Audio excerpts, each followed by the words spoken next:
Bună, dragii mei, bine ați venit, bine ați revenit. Sunt Meme și ca de fiecare dată înainte de a începe, vă reamintesc cât de minunați și de puternici sunteți.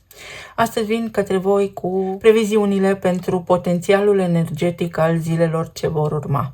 Și vă rog frumos de aici să luați informațiile care simțiți că rezonează cu voi. Vă mulțumesc pentru vizionare, vă mulțumesc pentru că îmi sunteți alături, iar dacă nu v-ați abonat și găsiți munca mea relevantă pentru ceea ce trăiți sau ceea ce experimentați acum, vă invit cu drag să vă abonați și să apreciați clipul. Aprecierile voastre ajută în mod direct canalul meu aici pe YouTube. Astăzi vom vorbi un pic, știți, în introducerea etalărilor, așa cum fac de fiecare dată, și vă voi oferi niște informații care consider eu că sunt utile pentru cine nu mă cunoaște, pentru cine nu a ascultat suficient de mult încât să știe cum lucrez. Vă spun încă de la început, dacă vă plictisiți, dați înainte către etalare.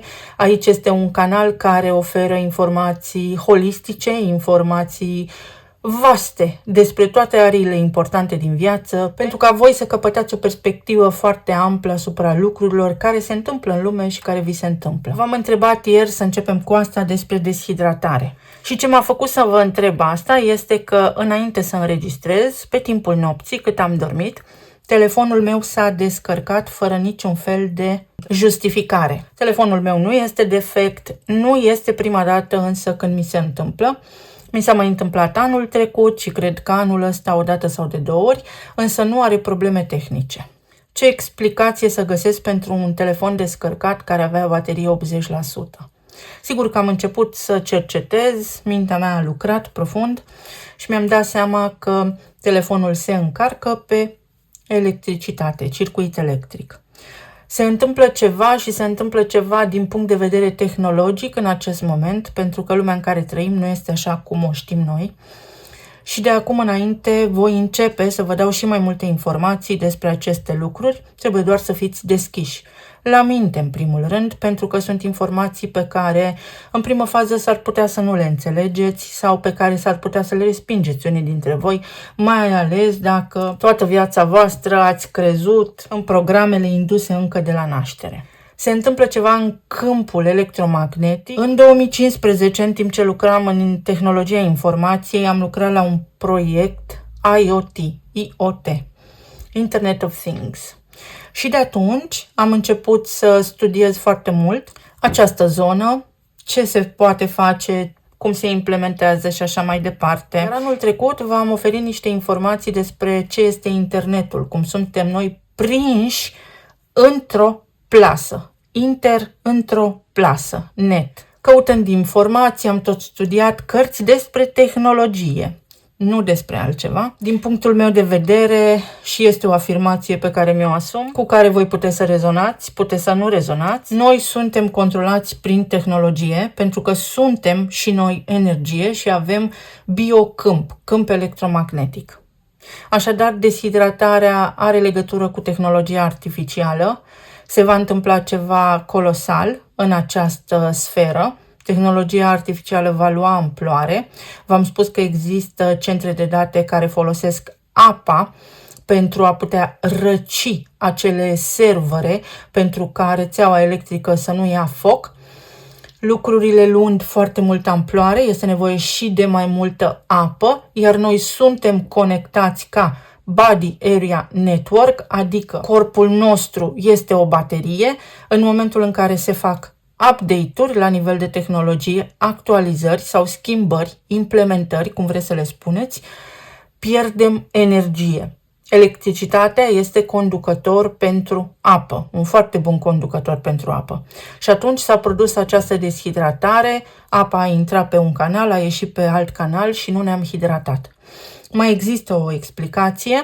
Rețeaua de apă cred că este vizată, cred că structura apei s-a modificat, iar în apa pe care o bem de la chiuvetă, apa din rețeaua orașelor mari, este plină de metale grele care și ele contribuie la deshidratare. Apa, în esență, trebuie să conțină săruri. Lucru care nu se întâmplă în acest moment sau sunt foarte puțin prezente. Apa îmbuteliată în plastic, nici nu mai vorbim despre asta.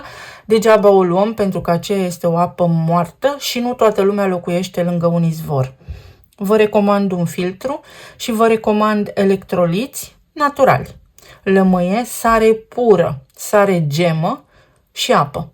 Făcut așa un fel de amestec, dozat intuitiv, pentru că nimeni nu are doza perfectă pentru tine, doar tu ai doza perfectă pentru tine, și băută. Dar apa să fie călduță, atenție, nu la temperatura camerei și exclus rece direct de la frigider. Alt punct interesant despre care voiam să vă vorbesc este ceea ce se întâmplă în acest moment la nivel global. Este o criză controlată, se întâmplă catastrofe, se întâmplă conflicte armate despre care nu vreau să vorbesc acum. Anumite țări au luat-o complet razna. Însă în momentul în care a fost recent summitul în China, unde au fost foarte mulți lideri politici, gazda, să îi spunem așa, a menționat niște detalii despre viziunea proprie. Un singur guvern, egalitate, să nu mai fie sărăcie, toată lumea să aibă acces la aceleași lucruri, etc., etc., etc. Asta înseamnă New World Order, adică o nouă lume, despre care, din nou, am mai vorbit și v-am mai spus că, indiferent ce vedem, în spate este o regie pură, foarte bine pusă la punct, pentru a se crea un haos. Este un haos controlat, care urmează un scenariu foarte exact. Din păcate, pentru noi, liberul arbitru în acest moment este doar fictiv sau la nivel imaginar, pentru că eu am liber arbitru, văd înainte să se întâmple niște lucruri și cu toate acestea nu pot face nimic. Nu le pot preveni. Cea mai mare frustrare a mea a ajuns mai nou să fie: ai dreptate. Ai avut dreptate. Nu vreau să am dreptate. Vreau să trăim bine, vreau să fim bine și vreau să fiu un om normal ca toată lumea și să mă ocup de bucuria vieții mele, de ceea ce îmi face mie plăcere.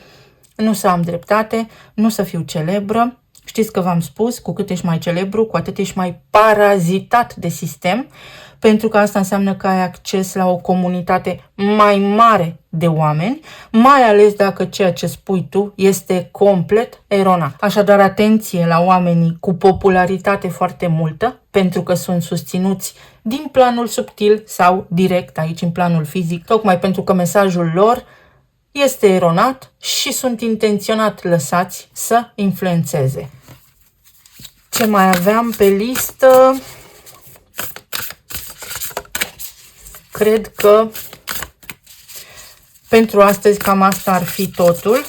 Și cei care mă urmăriți de mult timp știți că fac asta cu sinceritate și nu o fac pentru bani. Până în momentul de față, suntem în data de 12 când voi mă ascultați, sau 11 seara, am 160 de euro venit înregistrat din YouTube. Nu o fac pentru bani.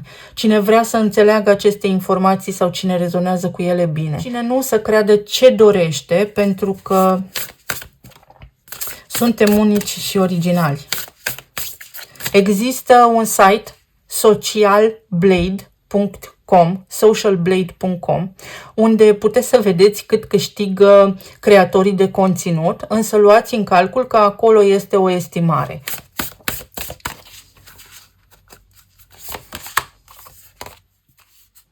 Fabulos! Ne conectăm cu cei trecuți în lumină, în planul eteric. Simțuri, peste simțuri și reconectare. Unii dintre voi s-ar putea să onorați în această perioadă oameni care au trecut în neființă, sau poate fi vorba despre puterea neamului, puterea celor trecuți în neființă, care vă ajută și vă susține. De asemenea, sunt câteva date în care oamenii onorează pe cei trecuți în neființă.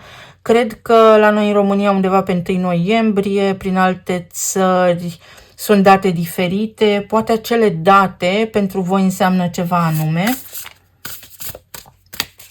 De asemenea, este foarte important în această perioadă să înțelegem faptul că simțurile noastre sunt mai amplificate ca de obicei. Tocmai de aceea este important să ne hidratăm. Studiez foarte amănunțit zona de nutriție, zona de ierburi, zona de plante și vă spun din toate studiile mele că omul, pe lângă faptul că nu ar fi trebuit să mănânce nimic, ci să se hrănească cu plasmă din eter, care pe vremuri era încărcat cu mineralele de care aveam nevoie, după căderea în conștiință, după cataclism, după războaie nucleare și ce au mai existat prin istoria umanității, s-a adaptat la hrană bazată pe plante și pe legume, nu pe proteină animală.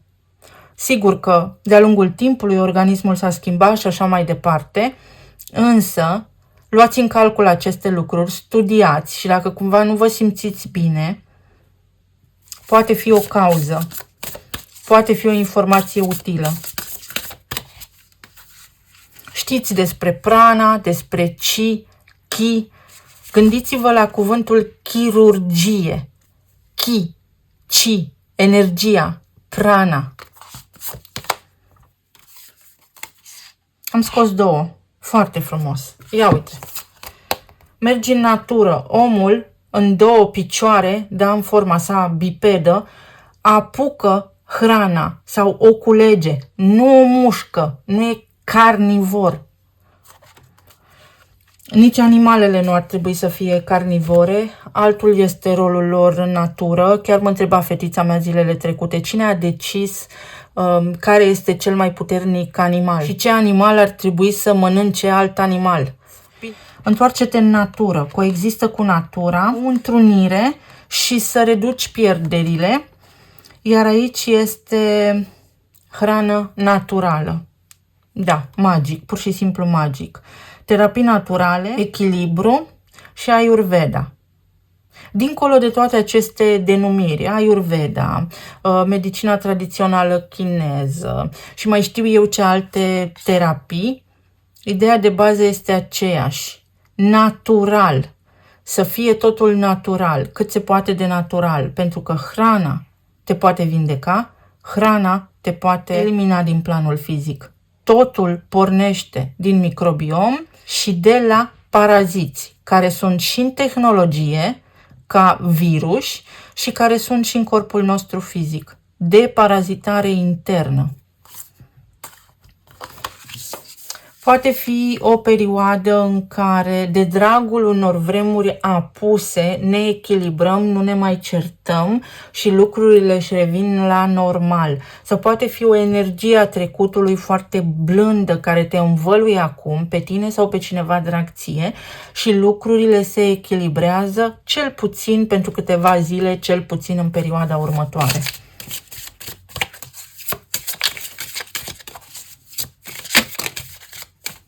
Pentru alții dintre voi mesajul este nu ai pierdut nimic, trebuie să reduci pierderea. Adică să te echilibrezi, să vezi lucrurile foarte obiectiv, pentru că cine nu te-a vrut a pierdut. Nu tu ai pierdut. Nu poți altera, nu poți schimba alegerile oamenilor decât pe ale tale. Succes și claritate, din nou plante, busuiocul, fantastic, și morcovul, fecioara și balanța. Între luna septembrie și luna octombrie poți rezolva niște lucruri, se purifică ceva, se așează ceva, se concretizează ceva. O cheie. Cheia asta prin misticism înseamnă multe lucruri. Are legătură cu tot felul de situații. O cheie să participi la niște evenimente, la o conferință, o întâlnire cu caracter social, o întrevedere, un date, o întâlnire cu cineva la nivel amoros. De asemenea, avem unul, magicianul, totul este posibil, Mercur în Fecioară. Te ajută, Mercur în Fecioară, să te aliniezi, să te așezi, să nu te mai agiți, te ajută la nivel emoțional, te ajută la sistemul endocrin, pentru că sistemul endocrin are și el legătură cu sistemul nervos. Mercur guvernează sistemul nervos, dar și Uranus la scară mai mare, adică Uranus pe noi toți, Mercur pe fiecare dintre noi în parte. Când omul e obosit, nu gândește. Face lucruri pe pilot automat. În consecință, este foarte ușor de manipulat sau ia deciziile greșit. Mercur în Fecioară te ajută să pui fiecare lucru la locul lui. Și în relații, și în rutina ta, și la locul de muncă, și la nivel de sănătate.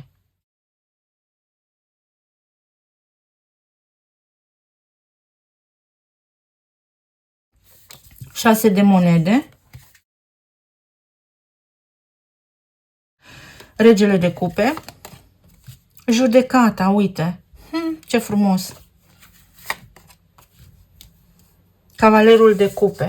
Un potențial în care cineva îți dă dreptate, cineva te vede, un potențial în care cineva își dă seama câte lucruri faci, cât de minunat ești, cât de sincer ești. Este și o perioadă în care trebuie să abandonezi o luptă pentru că degeaba controlezi situația, chiar dacă nu iese cum vrei tu. Lasă lucrurile deoparte, lasă lucrurile să se întâmple, gândește rațional, fii lucid. Este important să ai discernământ pentru că până la urmă tu îți găsești locul, până la urmă ai noroc, până la urmă vei iubi și vei fi iubit.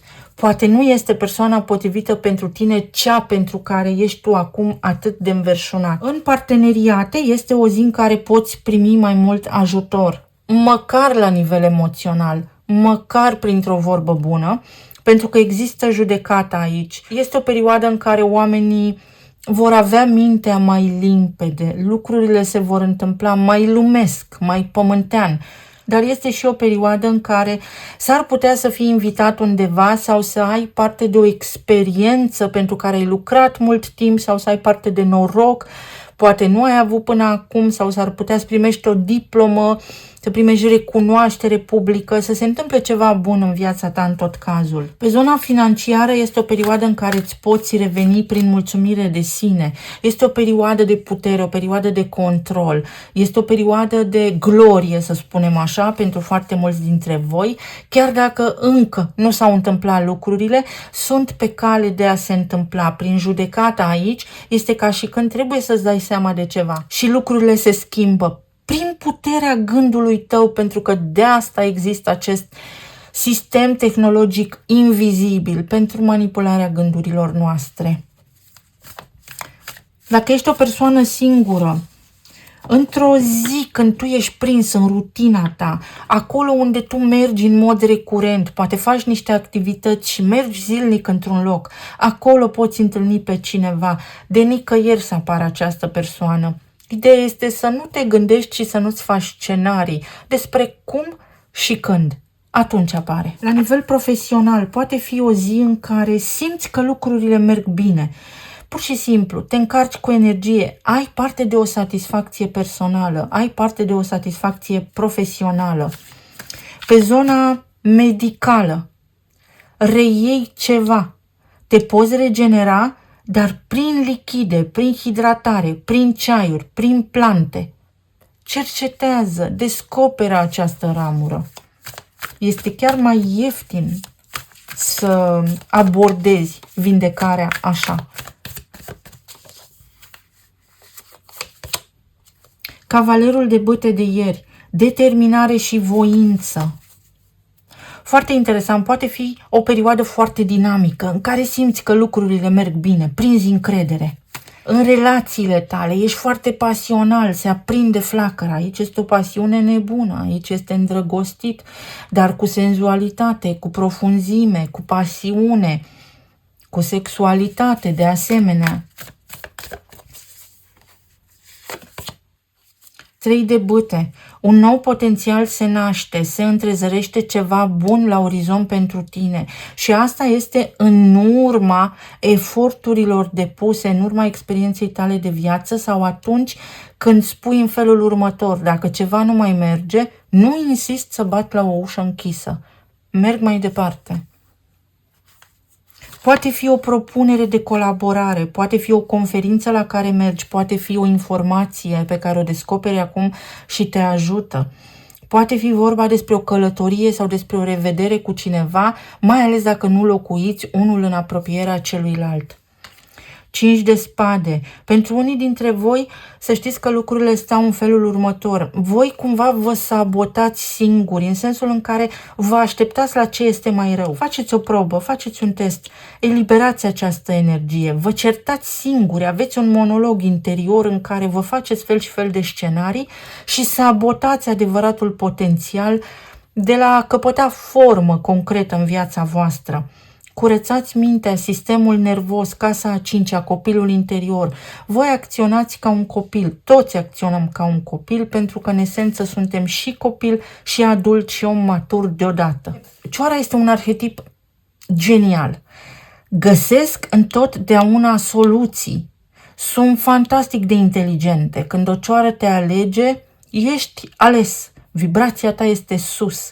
Ai niște capacități altfel, lucrate sau native.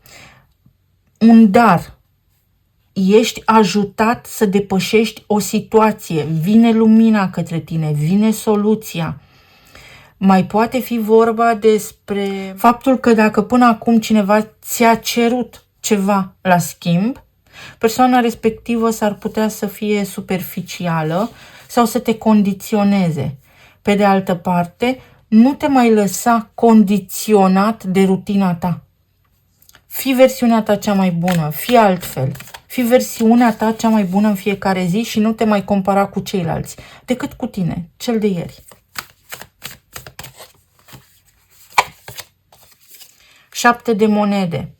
Așteptați ceva unii dintre voi și sunteți nerăbdători sau ați intrat într-o criză de timp și lucrurile par că nu se mai sfârșesc odată. Este o investiție. Aveți grijă în ce investiți și în cine investiți. Aveți grijă cui dați a doua șansă, pentru că s-ar putea să fie situații în care voi să tot oferiți a doua șansă și oamenii să aibă așteptări de la voi, să vă rănească sau să se întâmple viața voastră așa cum este ea ca până acum, dar cineva să nu se schimbe. Sau poate voi sunteți așa, aveți niște neplăceri și cu toate astea nu faceți nimic pentru a schimba acele lucruri, pentru că vă blochează sistemul nervos. Oamenii, am spus, când sunt obosiți, nu gândesc, pur și simplu nu gândesc. Creierul nu-i ajută. Luați-vă o vacanță sau hidratați-vă, mâncați corespunzător hrana pământului. Peste tot în documentele mistice și religioase ni se vorbește despre grădina cu fructe, cu plante, grădina Edenului. De acolo, din alimentație, vă veți simți mai bine. Pentru aceia dintre voi care ați avut o ceartă, o discuție, se sfârșește, doar că cineva este destul de încăpățânat. Sau poate are niște motive ca momentan să nu clarifice situația. Diverse motive. Hai să vedem 5 de spade. Ce ne spune? Așteptarea cuiva aici ia sfârșit. Și ceea ce ai plantat, aia culegi. 10 de spade. Așteptarea cuiva ia sfârșit. Nu are rost să te stresezi. Un mesaj care te ajută să te simți bine, să te eliberezi. Uite, și bucurie. Bucurie. Prin intermediul unui grup, prin intermediul unei comunități, prin intermediul unor oameni care oferă fără a cere la schimb niște lucruri. Poate fi vorba despre faptul că afli în sfârșit o veste, aștepți un răspuns. Tu știi despre ce este vorba. Și răspunsul respectiv vine. Când vine, te va bucura.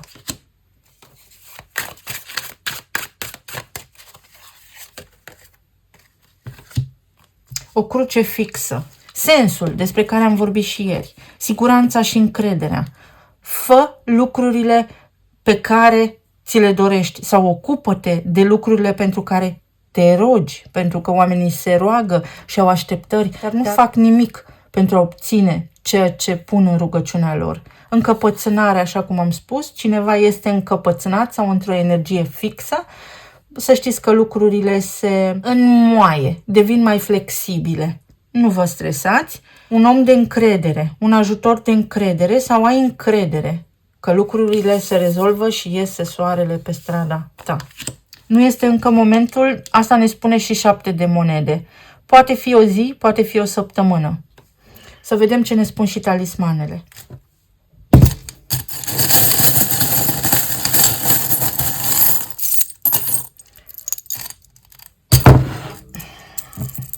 O inimă plină.